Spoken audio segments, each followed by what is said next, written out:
What's going on, guys? It's Steve. I told you so.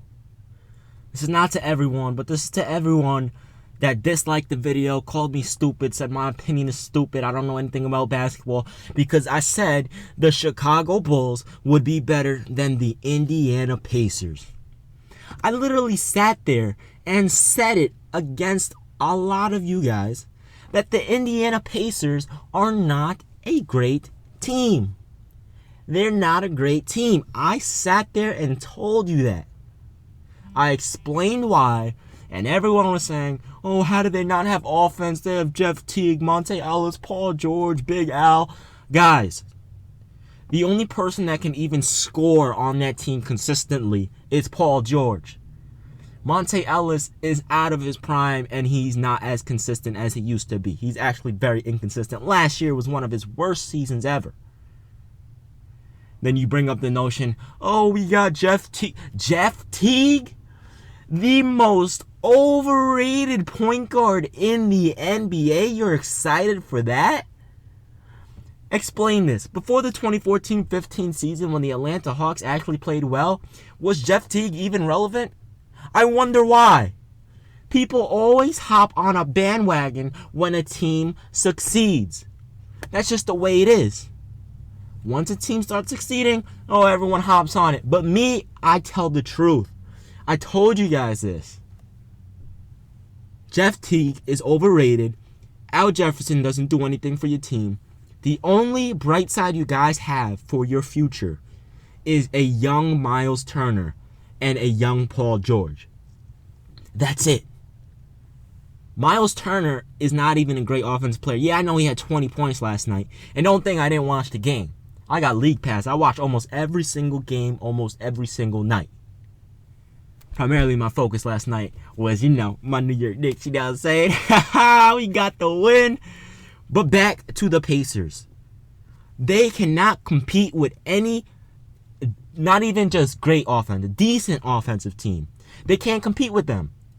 No matter what. I know you can have the best defense in the world, but if you don't have any type of consistent offense, what are you going to do? When Paul George was off the floor, the offense was stagnant.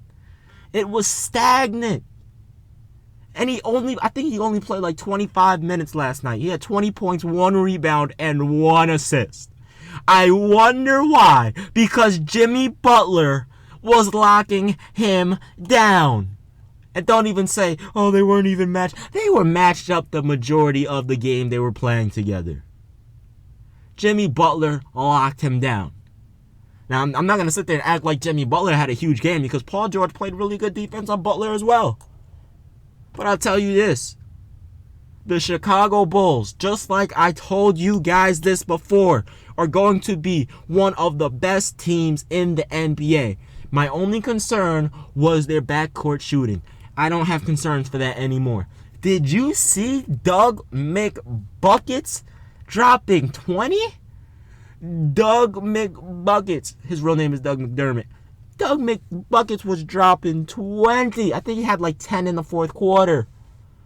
With D-Wade's development in the 3, oh my gosh. How is this team going to be stopped? How is this team going to be stopped?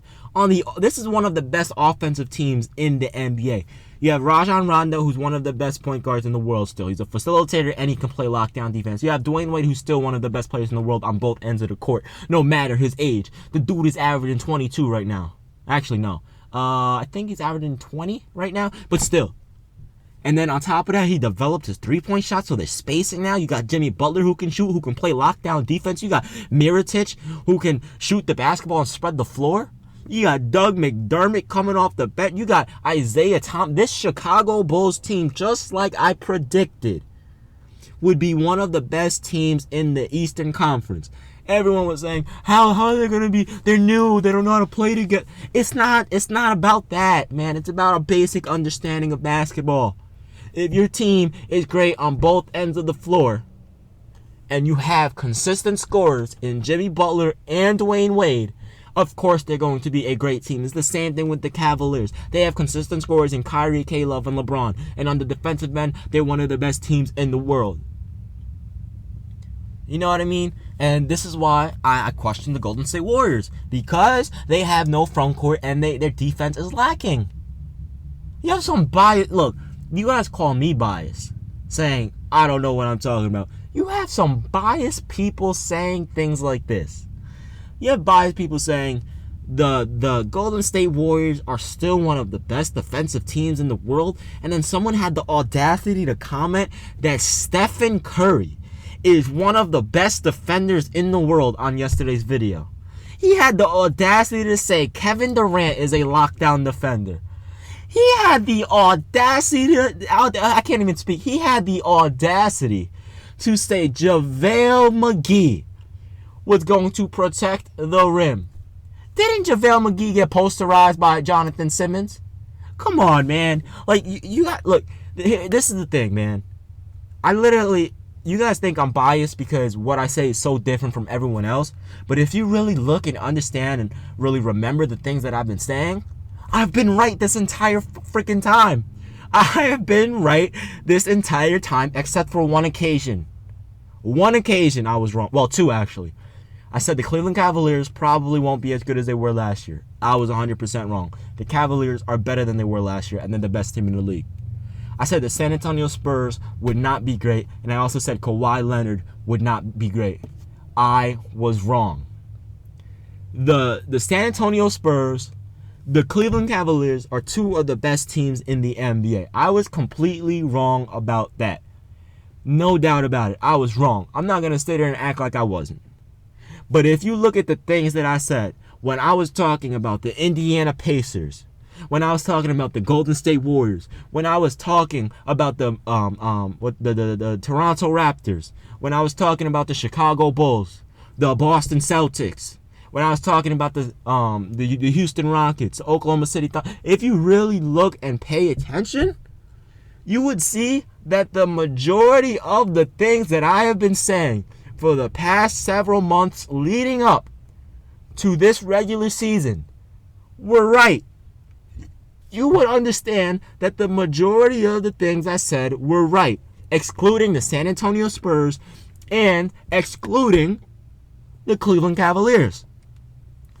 And then some people were saying, oh, I lost all respect for your opinion. How the hell you lose respect for my opinion? I'm not the one sitting here saying Stephen Curry's the best defender in the world. I'm not the one saying JaVale McGee's a lockdown defender. I literally sat there and said that the Golden State Warriors were probably going to make the NBA Finals. I said that before the season, but I said if Kawhi Leonard develops into a superstar like everyone says he is, then the Spurs will take that next step because of the front court in San Antonio. I literally sat there and told you guys that.